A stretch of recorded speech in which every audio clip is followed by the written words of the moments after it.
എല്ലാവരുടെയും ഡെസ്റ്റിനേഷൻ എന്ന് പറയുന്നത് ഓസ്ട്രേലിയ ആയിരിക്കാം. പക്ഷേ ഈ പാത്വേയിലൂടെ ലൈസൻസ് കിട്ടില്ല.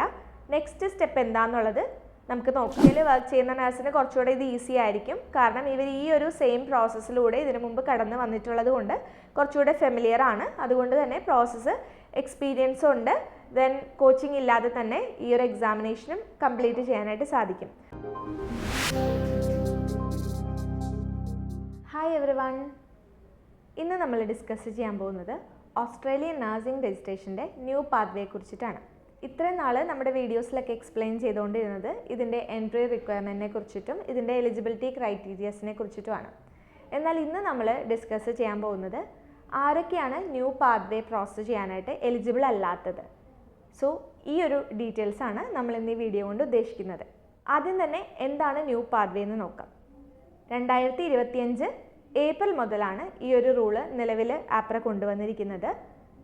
6 കൺട്രീസായ UK, Ireland, Canada, US, Singapore, Spain തുടങ്ങിയ രാജ്യങ്ങളിൽ രജിസ്റ്റേർഡ് നഴ്സായിട്ട് വർക്ക് ചെയ്യുന്ന നഴ്സസിന് ഓസ്ട്രേലിയൻ നഴ്സിംഗ് രജിസ്ട്രേഷൻ എക്സാംസ് ആയ NCLEX-Rനും OSCEയും ഇല്ലാതെ തന്നെ ലൈസൻസ് പ്രോസസ്സ് കംപ്ലീറ്റ് ചെയ്യാനായിട്ട് സാധിക്കും. ഇതാണ് new Australian pathway.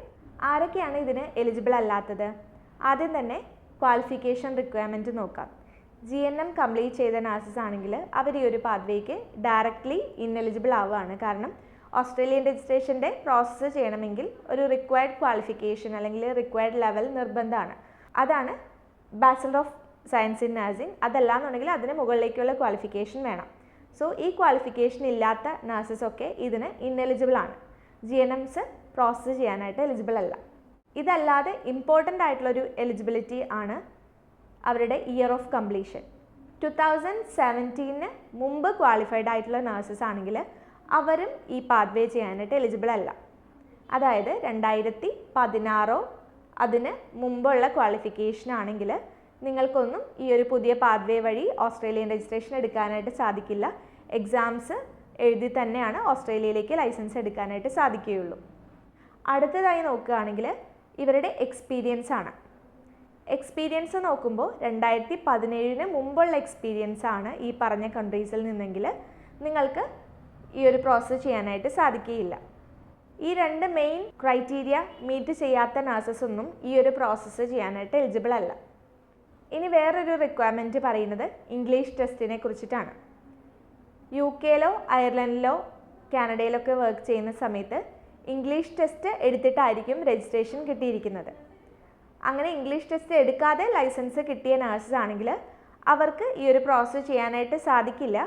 Eligibility check ചെയ്യേണ്ടതുണ്ട്. അതായത് നഴ്സിംഗ് ക്വാളിഫിക്കേഷനും എക്സ്പീരിയൻസും റിക്വയർമെൻറ്റ് മീറ്റ് ചെയ്യുന്നവരാണെങ്കിൽ അവർക്ക് ലാംഗ്വേജ് ടെസ്റ്റ് അഡീഷണലി എടുത്തു കഴിഞ്ഞാൽ ലൈസൻസിൻ്റെ പ്രോസസ്സ് കംപ്ലീറ്റ് ചെയ്യാനായിട്ട് സാധിക്കും. അതല്ല ഇന്നെലിജിബിൾ ആയിട്ടുള്ള ആളുകളാണെങ്കിൽ അവർക്ക് പ്രോസസ്സ് ചെയ്യാനായിട്ട് സാധിക്കുകയില്ല. ഇനി ഈ പാത്വേ എലിജിബിൾ അല്ലാത്ത നഴ്സസിന് എന്താണ് അടുത്ത ഓപ്ഷൻ? അവർക്ക് ഓസ്ട്രേലിയയിൽ പോകണം. എല്ലാവരുടെയും ഡെസ്റ്റിനേഷൻ എന്ന് പറയുന്നത് ഓസ്ട്രേലിയ ആയിരിക്കാം. പക്ഷേ ഈ പാത്വേയിലൂടെ ലൈസൻസ് കിട്ടില്ല. നെക്സ്റ്റ് സ്റ്റെപ്പ് എന്താണെന്നുള്ളത് നമുക്ക് നോക്കാം. 2 ഓപ്ഷനാണ് ഇവർക്കുള്ളത്. ആദ്യം തന്നെ ക്വാളിഫിക്കേഷൻ ക്രൈറ്റീരിയ മീറ്റ് ചെയ്യുന്നുണ്ടോ എന്ന് നോക്കുക. BSc or equivalent qualification minimum വേണം. അതുള്ള ആളുകളാണെങ്കിൽ അവർക്ക് ഓസ്ട്രേലിയൻ രജിസ്ട്രേഷൻ ഡയറക്റ്റ്ലി നോക്കാനായിട്ട് സാധിക്കും. അതിനെ OBA പാത്വേ എന്നാണ് പറയുന്നത്, ഔട്ട്കം ബേസ്ഡ് അസസ്മെൻറ്റ്. ഇത് 3 സ്റ്റെപ്സ് ആയിട്ടാണ് ഡിവൈഡ് ചെയ്യുന്നത്. ആദ്യം തന്നെ NCLEX-Rൻ്റെ എക്സാമിനേഷൻ അറ്റൻഡ് ചെയ്യേണ്ടതുണ്ട്.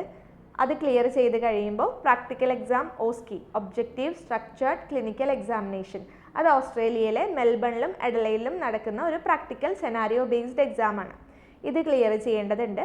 അത് ക്ലിയർ ചെയ്ത് കഴിയുമ്പോൾ ലാംഗ്വേജ് ടെസ്റ്റ് വേണം. പക്ഷേ ലാംഗ്വേജ് ടെസ്റ്റ് വേവ് ചെയ്ത് കിട്ടാനായിട്ട് ഒരു പോയിൻ്റ് ഉള്ളത് എന്താണെന്ന് വെച്ചാൽ, ഈ പറഞ്ഞ ഇംഗ്ലീഷ് സ്പീക്കിംഗ് കൺട്രിയിൽ വർക്ക് ചെയ്യുന്ന നഴ്സാണ്. നിങ്ങൾ അവിടെ വർക്ക് ചെയ്യുന്ന സമയത്ത് ഇംഗ്ലീഷ് റിക്വയർമെൻറ്റ് മീറ്റ് ചെയ്തിട്ടുണ്ടെങ്കിൽ നിങ്ങൾക്ക് ഓസ്ട്രേലിയൻ രജിസ്ട്രേഷൻ്റെ പ്രോസസ്സ് ലാസ്റ്റ് സ്റ്റേജിൽ വേണ്ടി വരുന്ന ആ ഒരു ഇംഗ്ലീഷ് ടെസ്റ്റിൻ്റെത് വേവ് ചെയ്ത് കിട്ടാൻ ചാൻസ് ഉണ്ട്. കാരണം ആപ്ര ഒരു 30 കൺട്രിയുടെ ലിസ്റ്റ് പബ്ലിഷ് ചെയ്തിട്ടുണ്ട്. ആ 30 കൺട്രീസിൽ വർക്ക് ചെയ്യുന്ന നഴ്സസ് ആണെങ്കിൽ ആ കൺട്രിയിലെ ജൂറിസ്ഡിക്ഷനിൽ രജിസ്ട്രേഷൻ എടുക്കാനായിട്ട് ഇംഗ്ലീഷ് ടെസ്റ്റ് നിങ്ങൾ സബ്മിറ്റ് ചെയ്തിട്ടുണ്ടെങ്കിലും നിങ്ങൾക്ക് ആപ്രയുടെ പ്രോസസ്സ് ചെയ്യുന്ന സമയത്ത് ഇംഗ്ലീഷ് ടെസ്റ്റിൻ്റെ ആവശ്യം വരുന്നില്ല. ഈ 30 കൺട്രിയിൽ പെടുന്നതാണ് UK, അയർലൻഡ്, കാനഡ എല്ലാം. സോ ഈ പറഞ്ഞ റിക്വയർമെൻറ്റ് മീറ്റ് ചെയ്യാത്ത നഴ്സസാണ് നിങ്ങളെങ്കിൽ നിങ്ങൾക്ക് ഡയറക്റ്റ് ഓസ്ട്രേലിയൻ പ്രോസസ്സ് ചെയ്യാൻ സാധിക്കും. OBA വഴി എക്സാംസ് അറ്റൻഡ് ചെയ്ത് ലൈസൻസ് പ്രോസസ്സ് കംപ്ലീറ്റ് ചെയ്യാനായിട്ട് സാധിക്കും. ഇതല്ലാതെ മറ്റൊരു ഓപ്ഷനാണ് ന്യൂസിലാൻഡ് രജിസ്ട്രേഷൻ എടുക്കുക എന്നുള്ളത്. UK വർക്ക് ചെയ്യുന്ന നഴ്സിന് കുറച്ചുകൂടെ ഈസിയസ്റ്റ് ആയിട്ടുള്ളൊരു പാത്വേ ആയിരിക്കാം ന്യൂസിലാൻഡ് രജിസ്ട്രേഷൻ. കാരണം UK ജൂറിസ്ഡിക്ഷൻ എക്സാമിനേഷനും ന്യൂസിലൻഡിൻ്റെ രജിസ്ട്രേഷൻ ലൈസൻഷ്യർ എക്സാമിനേഷനും ഓൾമോസ്റ്റ് സിമിലർ ആണ്. CBT, IQN തിയറി, OSCE രണ്ടിടത്തും സെയിം തന്നെയാണ്. സോ ഈ ന്യൂസിലാൻഡ് രജിസ്ട്രേഷൻ വഴി ഓസ്ട്രേലിയൻ ലൈസൻസ് എടുക്കാനായിട്ട് സാധിക്കും. ന്യൂസിലൻഡിലെ 2 എക്സാംസ് അറ്റൻഡ് ചെയ്യുക, IQN theory and OSCE attend ചെയ്യുക. UK വർക്ക് ചെയ്യുന്ന നഴ്സിന് കുറച്ചുകൂടെ ഇത് ഈസി ആയിരിക്കും. കാരണം ഇവർ ഈ ഒരു സെയിം പ്രോസസ്സിലൂടെ ഇതിനു മുമ്പ് കടന്നു വന്നിട്ടുള്ളത് കൊണ്ട് കുറച്ചുകൂടെ ഫെമിലിയർ ആണ്. അതുകൊണ്ട് തന്നെ പ്രോസസ്സ് എക്സ്പീരിയൻസും ഉണ്ട്. ദെൻ കോച്ചിങ് ഇല്ലാതെ തന്നെ ഈ ഒരു എക്സാമിനേഷനും കംപ്ലീറ്റ് ചെയ്യാനായിട്ട് സാധിക്കും. വൺസ് ന്യൂസിലൻഡ് ലൈസൻസ് കിട്ടി, ന്യൂസിലൻഡ് APC കിട്ടിയതിന് ശേഷം നിങ്ങൾക്ക് അത് ഓസ്ട്രേലിയക്ക് ട്രാൻസ്ഫർ ചെയ്യാനായിട്ട് സാധിക്കും. 2 കൺട്രിയിലുള്ള ലൈസൻസും നിങ്ങൾക്ക് വാലിഡ് ആയിട്ട് വെക്കാൻ സാധിക്കും.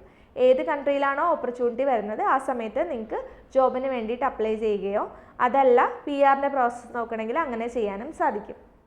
ഇപ്പോഴത്തെ സിറ്റുവേഷൻ നോക്കുകയാണെങ്കിൽ ന്യൂസിലാൻഡിൽ ജോബ് വേക്കൻസീസ് അവൈലബിൾ അല്ല. അതുകൊണ്ട് തന്നെ ഓസ്ട്രേലിയക്കാണ് എല്ലാവരും നോക്കുന്നത്. ഈ പാത്വേ വഴിയാണെങ്കിലും നിങ്ങൾക്ക് 2 കൺട്രിയിലെയും ലൈസൻസ് എടുക്കാം. ജോബിൻ്റെ അവൈലബിലിറ്റി എവിടെയാണോ കൂടുതലുള്ളതെന്ന് നോക്കിയിട്ട് നിങ്ങൾക്ക് അങ്ങോട്ടേക്ക് മൈഗ്രേറ്റ് ചെയ്യാനും സാധിക്കുന്നതാണ്. Desma international Australia and New Zealand nursing registration process ചെയ്യുന്ന കൺസൾട്ടൻസിയാണ്. സോ കൂടുതൽ ഡീറ്റെയിൽസ് അറിയാൻ വേണ്ടി സ്ക്രീനിൽ കാണുന്ന നമ്പറിൽ നമ്മളെ കോൺടാക്റ്റ് ചെയ്യുക. ഇതൊരു ഇൻഫോർമേറ്റീവ് വീഡിയോ ആണെന്ന് വിചാരിക്കുന്നു. വീഡിയോ കണ്ട എല്ലാവർക്കും താങ്ക് യു സോ മച്ച്. പുതിയൊരു വീഡിയോ ആയിട്ട് വരുന്നവരെ ബൈ.